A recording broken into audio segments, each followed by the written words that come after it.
Alright, so in this lesson we are going to be looking at some of the key features of a quadratic function. We're going to start with looking at the y-intercept, which is the point where the parabola intersects the y-axis, and x-intercepts, which would be any point where the function, or the parabola in this case, intersects the x-axis. And here we see two x-intercepts in this example. We're also going to be looking at the vertex, which we've talked about before. And the vertex is the point, in this case, at the bottom of our U-shape, the bottom of our parabola here. And we're going to be talking about, or making sure that we can find its coordinates, the point where it's located, as well as identify it as a minimum or maximum. So in this example, this graph over here, the vertex is a minimum because it is the lowest point on the parabola.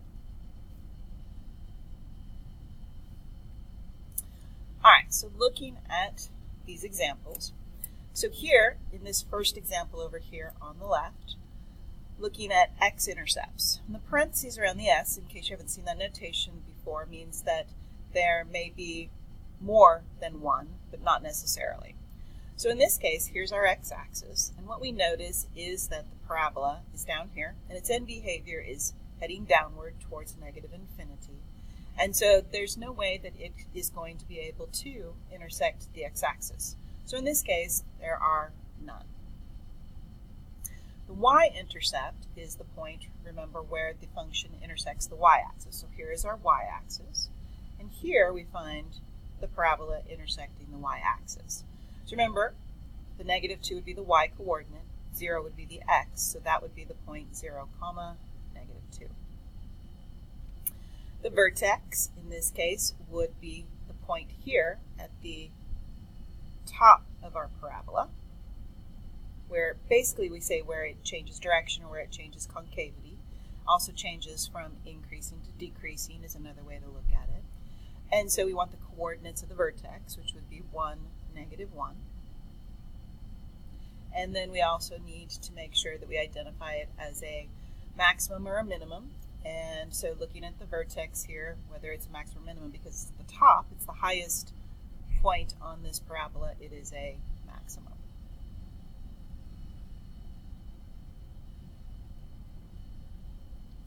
Over here in this second example, with the parabola on the right, here's our x-axis. And what we notice this time is that the U-shape does intersect the x-axis. We call this at a point tangent to it because it actually doesn't drop below and come back up.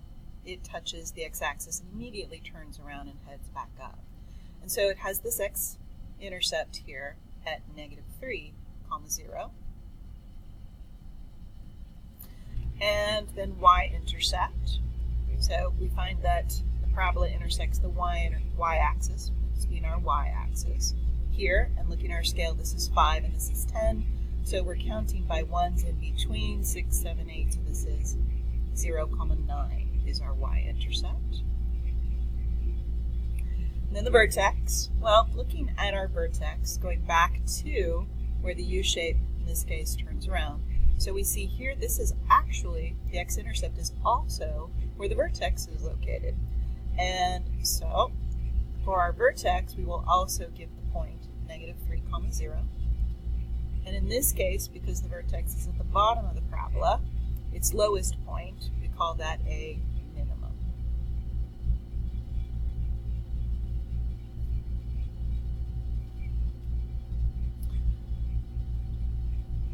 If you'd like to try this practice problem, pause the video now.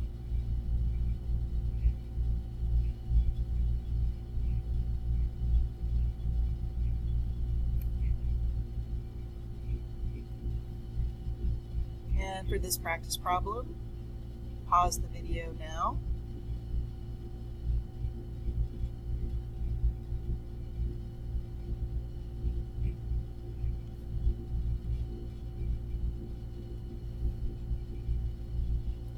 Alright, so now we're going to talk about end behavior.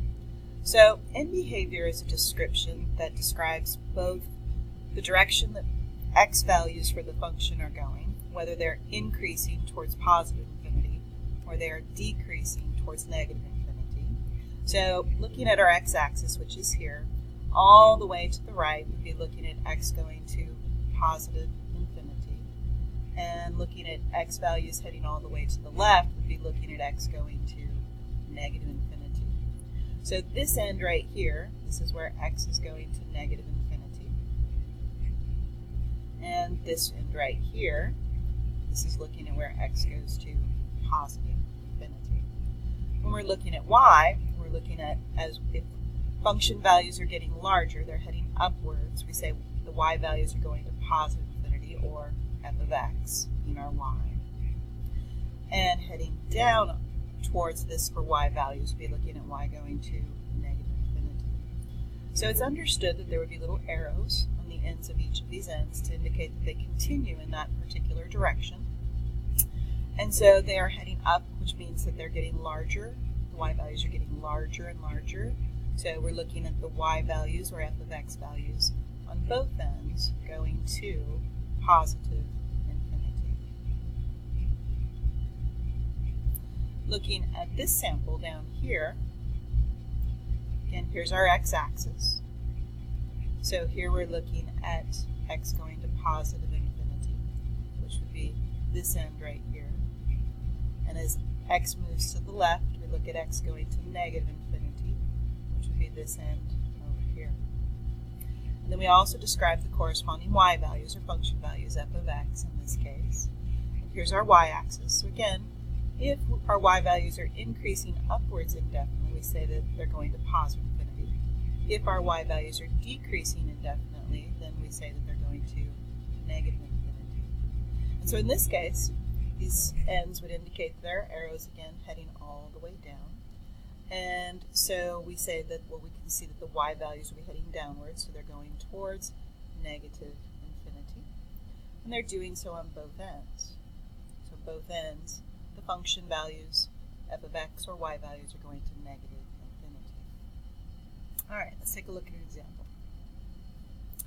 So, going back to that first example that we talked about for the other characteristics, now we're looking at stating the end behavior for each of these.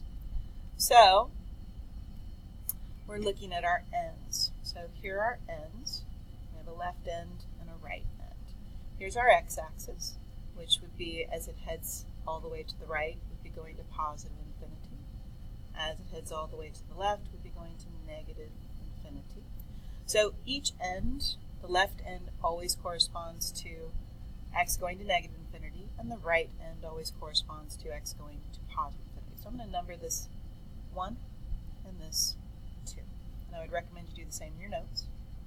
So the left end, the one I've numbered 1, would be looking at as x goes to negative infinity, as we're heading this direction on the x-axis, for this end over here. Now we have to also describe the corresponding y. So here's our y-axis.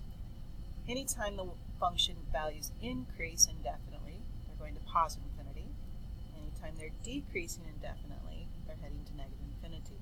So as this heads down, the y's will be heading in a downward direction as x heads to the left. So x is going this way, y is going down. X is going left, y is going down. So the function values here, which are actually h of x, so h of x here is going to negative infinity.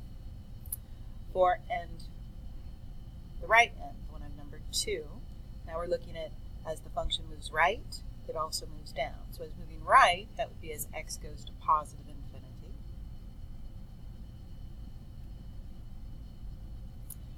And then looking at the function values are again heading down, which would be saying that the y, or h of x values in this case, are going to negative infinity. For this example over here on the right, so here are ends that we are describing, the left end and the right end. So again, here's our x-axis. So heading to the right, we say x is going to positive infinity. Heading to the left, we say x is going to negative infinity. So again, numbering the left end 1 and the right end 2. For the left end, so the function is heading x values are heading to the left, so we would say as x goes to negative infinity.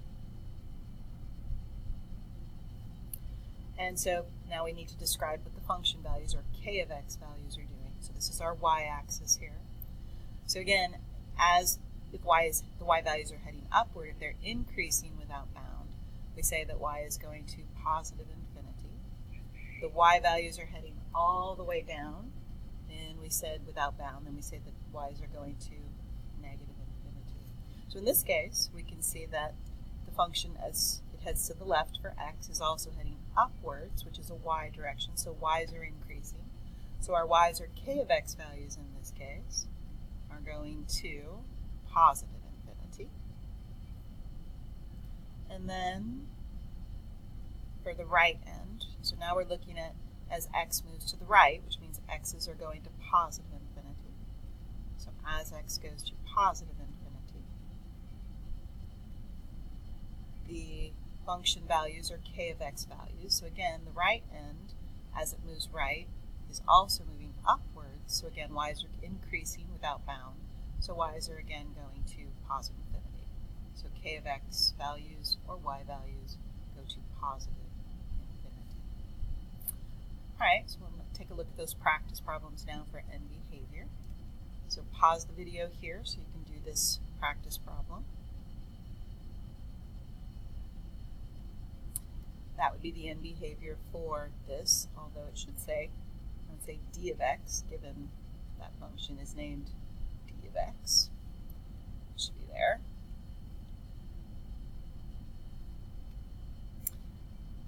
Pause here to try this practice problem.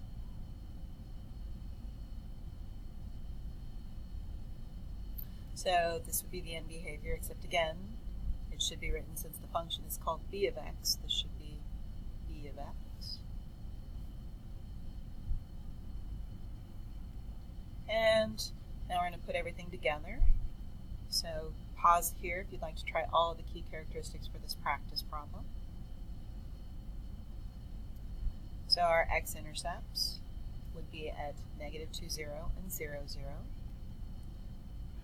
Y-intercept would be at 0, 0, because that's where the y-axis is also. So the origin, remember, is a point that's on both the x and the y.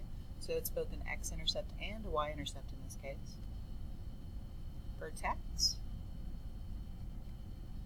The vertex would be negative 1, 2, and be a maximum because it's the top of the parabola. And then end behavior. And that should say c of x, given the name of this particular function. And then another practice. If you'd like to try this one, pause now. So x-intercepts, there are none, because the x-axis is down here and the parabola won't intersect it. Y-intercept. Y-intercept would be 0, 4, over here where it's intersecting the y-axis. Vertex would be at 2, 1, and be a minimum this time, since it's the bottom of the parabola, bottom of the U-shape, right there. And then end behavior. And once again, instead of f of x, the proper notation would be r of x in this case.